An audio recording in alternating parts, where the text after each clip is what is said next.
welcome to our podcast today. I'm so excited, everyone listening. I have a special guest with us today, Dr. Kelly Fradin. She is a pediatrician, a mother, and she's passionate advocate for children's health and wellness. And I love that she was willing to come onto our show today because do you know that she just recently wrote a book called Parenting in a Pandemic? So Dr. Fradin, help us and all of our listeners today.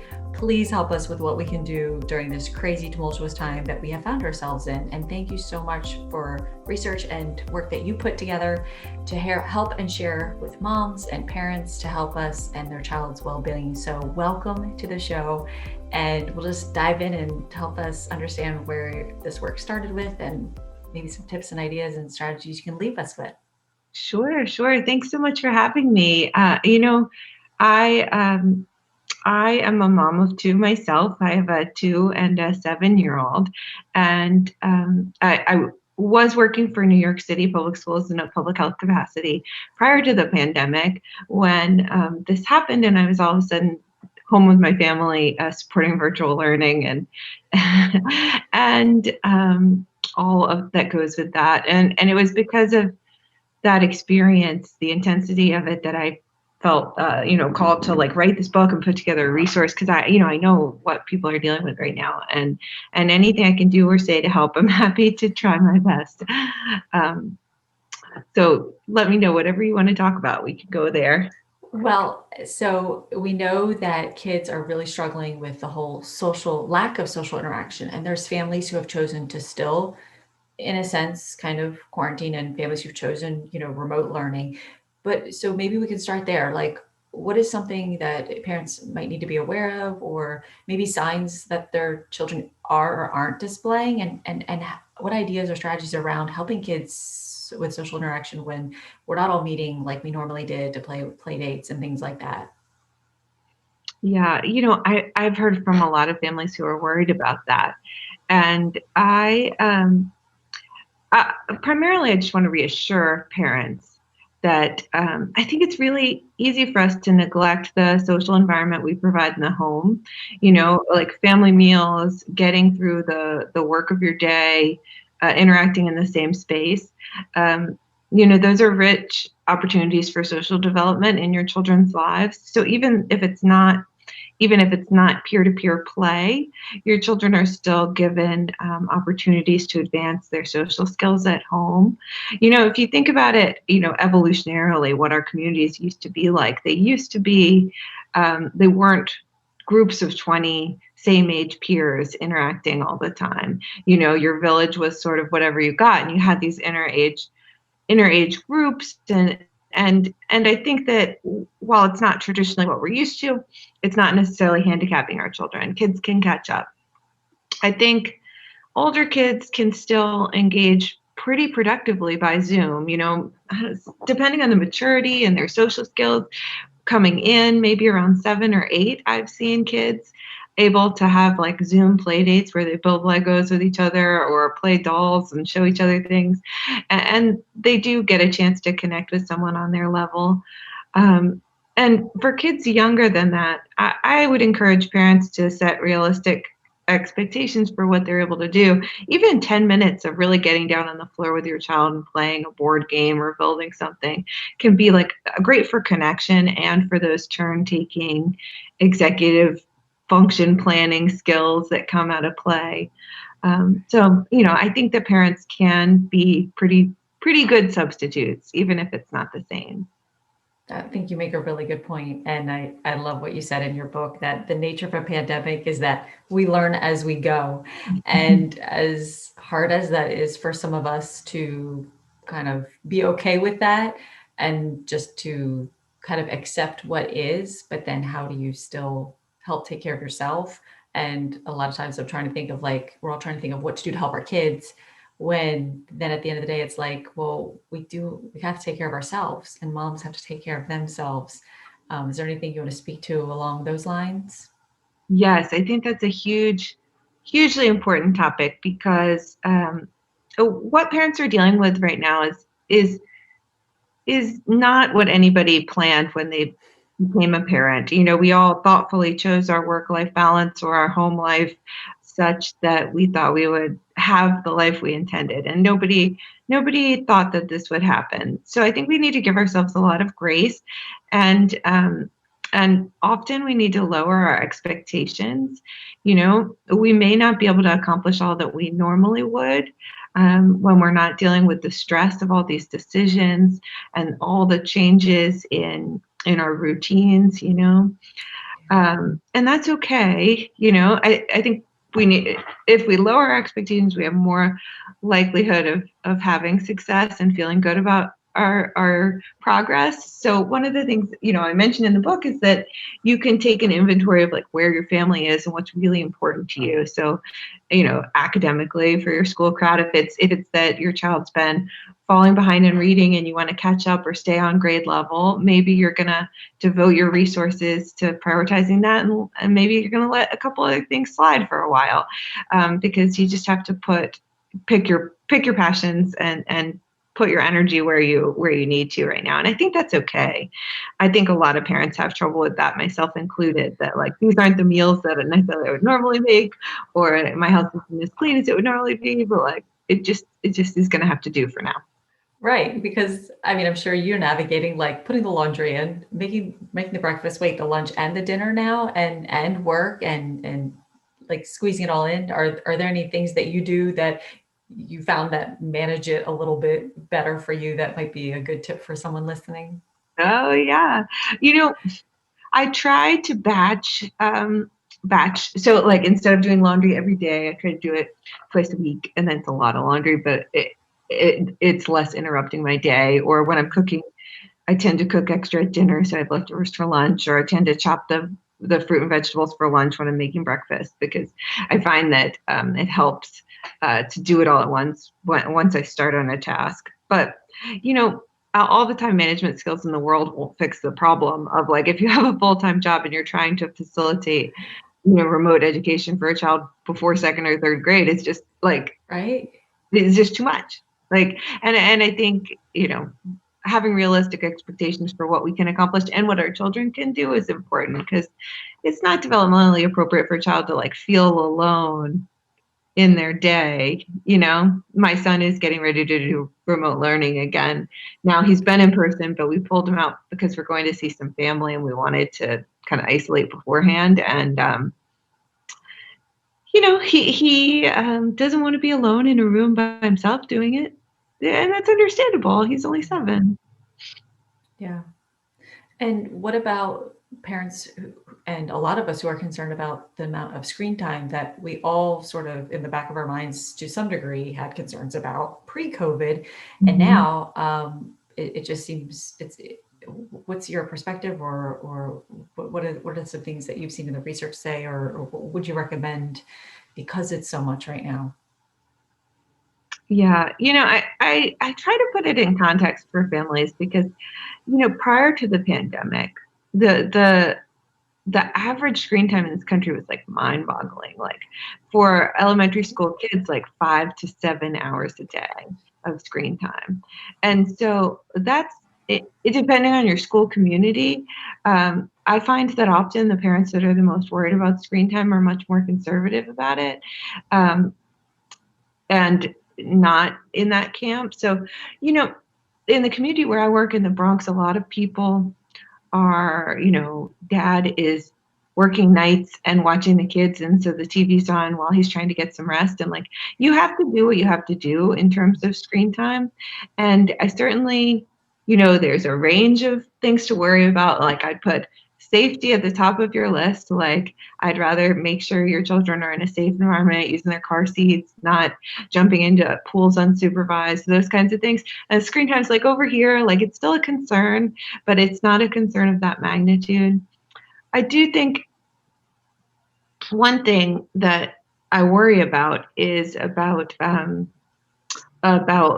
bullying, or kids accessing inappropriate conduct, in the elementary school range.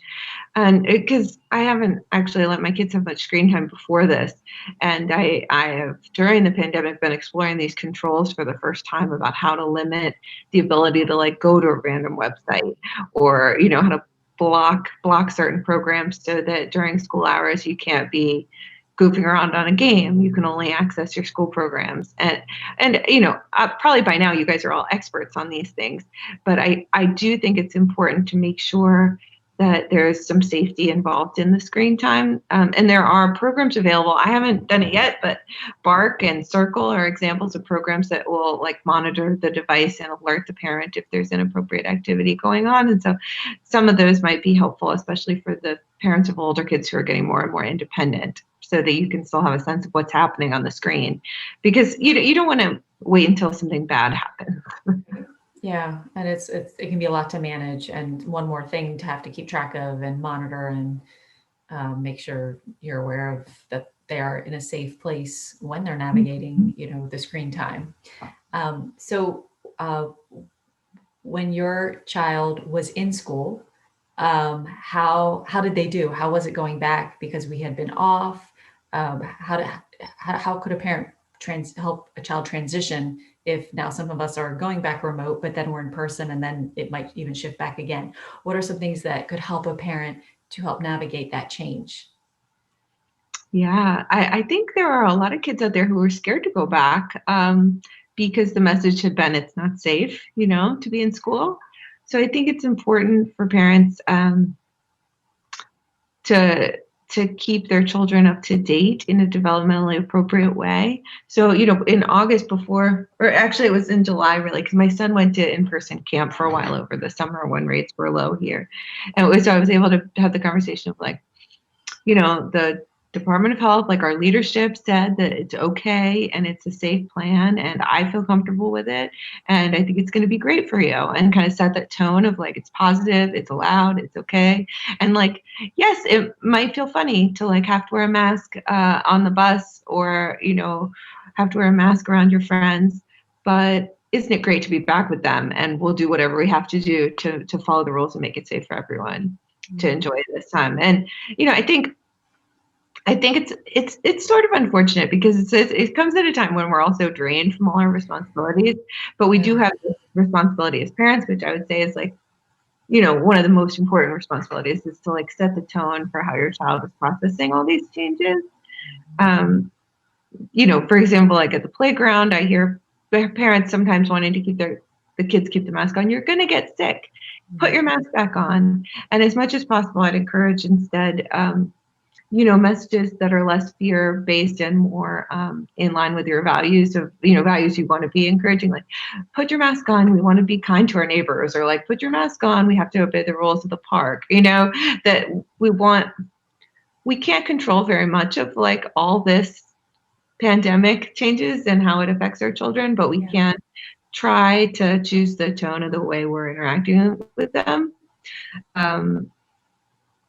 And I think that's a lot easier to do, as you were saying before, when parents are more well rested and have a little bit more self-care time, because it's really hard to be that in control when you're feeling drained. So I think it's worth a little reflection when you do have a chance for a long shower or an exercise, to think about how that's going for your family. I love that. I love how it's like reframing it.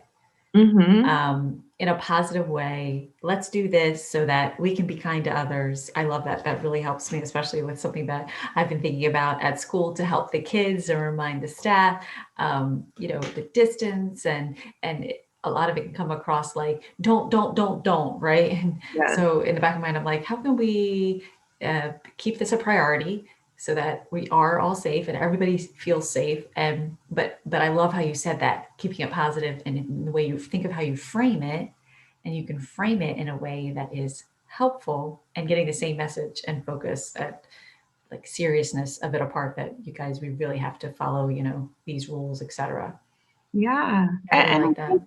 It's founded, I think, in research about like how stress affects us, right? Like, so chronic stress is bad for your health. It increases your risk of diabetes and obesity. It impairs your sleep. It makes you feel bad. And so whatever we can do to decrease our feelings of like chronic stress, and that, we need to feel safe, and we need to feel like we can like let our guard down and not be constantly vigilant. So when it comes to some of these choices we're facing as parents, I think one of the most common is the 6 feet apart, which is really hard for the young ones. It Um, is. and personally, as a parent, I have pretty much avoided situations where I've had to be enforcing 6 feet apart for my kids because it makes it almost not worth it.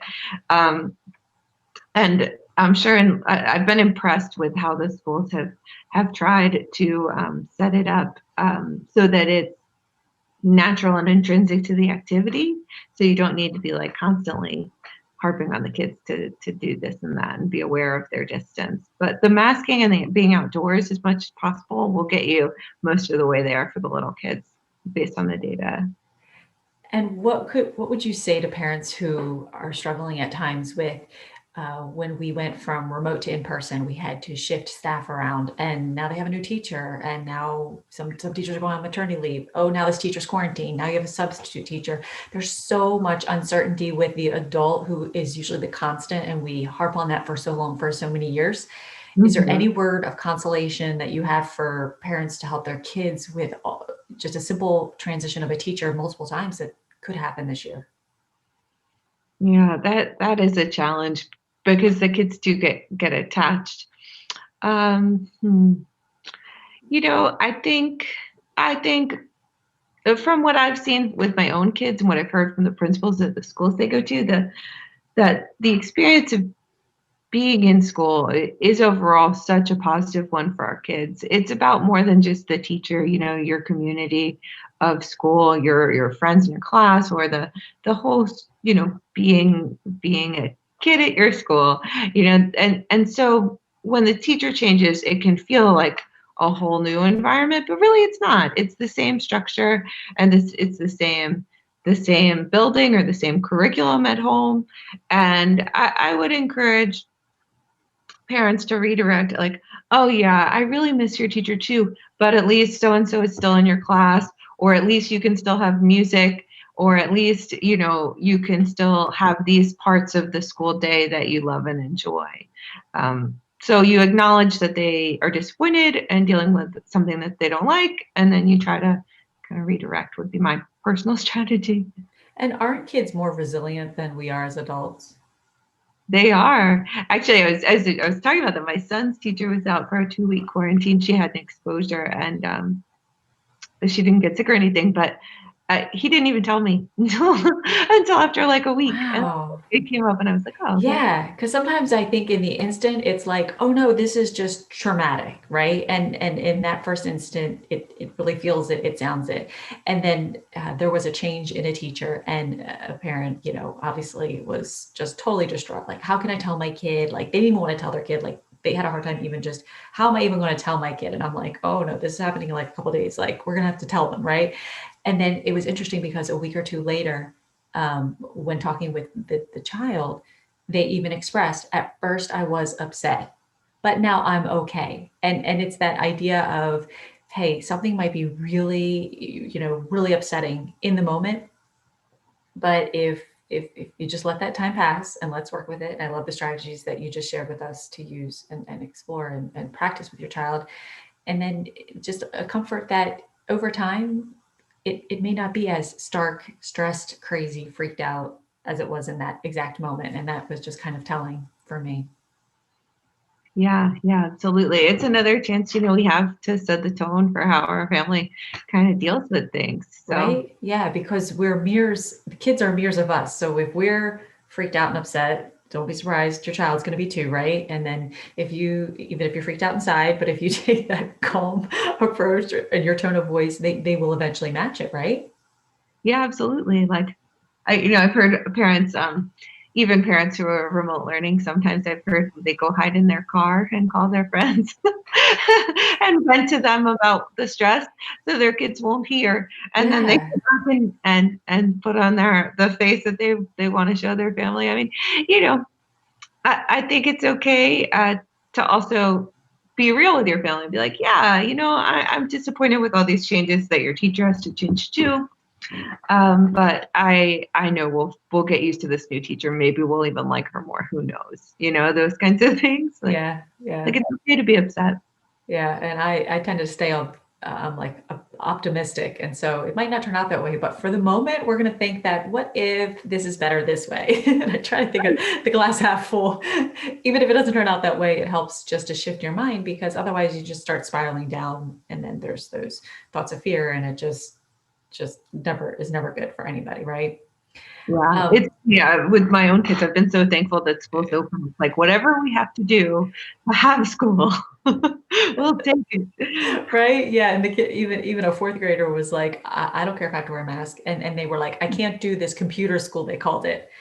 I'll wear a mask 8 hours, because the parent was like, I don't know if they'll be able to wear the mask in school. And when she talked to her child, they were like, I'll do it. I'll do anything besides computer school. So it's interesting that we're seeing kids rise to the occasion. I'm noticing that we might not be giving them the credit for, but they're actually like, they want to be there, and they want to be in person. The kids that I interview at school, and I'm like, how is this better than the Zoom online? They're like, oh, this is so much way better, and that was so good to hear that and see that. Yeah, absolutely.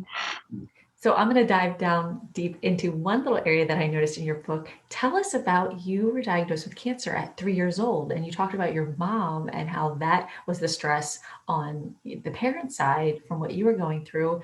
Wow, tell us a little bit about that. Oh yeah. So I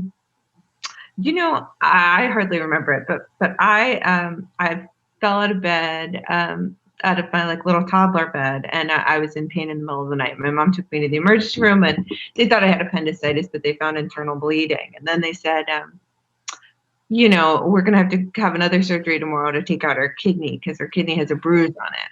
And my mom was like, this is before they had ultrasound, right? How old am I? But she was like, this doesn't seem right. This was like a small rural hospital in North Carolina. And so she took me to Duke Hospital. She like snuck me out the stairwell because they had threatened to call child services. And that's where I found out I had cancer. But anyway, I had cancer, and it was harder for sure on my mom than it was on me. Because my chief concern when my parents told me was like, can I still play? Wow. Yeah, And kids' perspective. the best thing about it from my perspective was it did introduce me to some role models. Like my oncologist did some of the first pediatric bone marrow transplants in the country, and I'm still in touch with her. She read my book. So, it did in that way, like, introduce me to, the good that people can do in medicine and what that's like.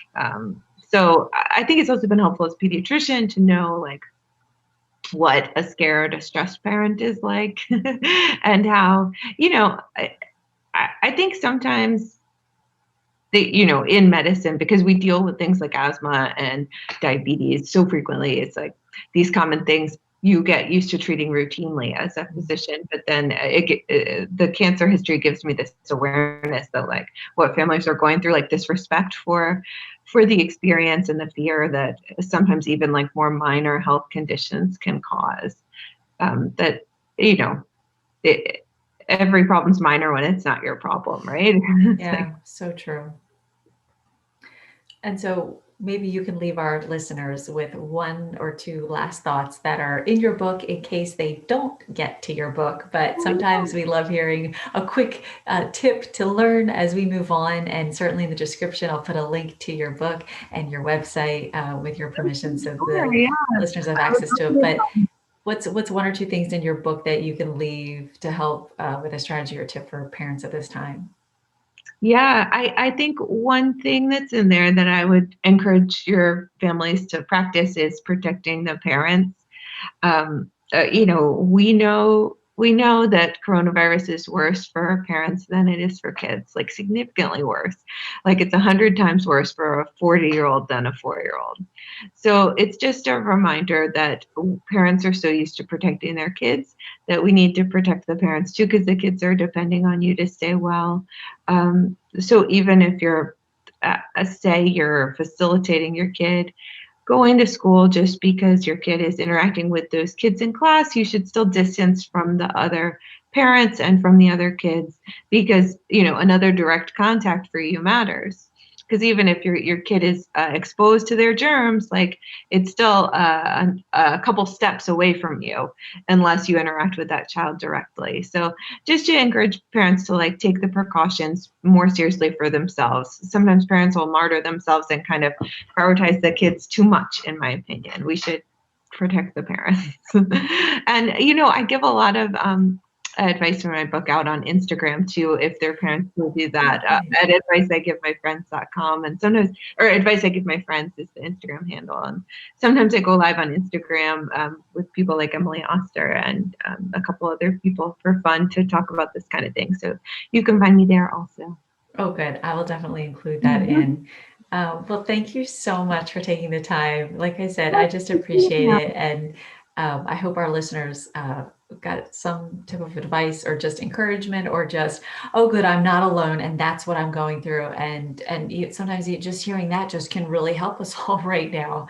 And sure, there's no like winning the pandemic. Right? Always stressful, and this year even more so. So You're right. We're all know just learning this as we go, and we all want the playbook, and it's okay. Just make sure to take care of yourself first. And like I said in my email to you, I just appreciate everything you're doing in your heart to give and serve, and just keeping you to help all of those out there. So we'll be sure to look you up and follow you, and all the best in all your endeavors. All right. Thank you.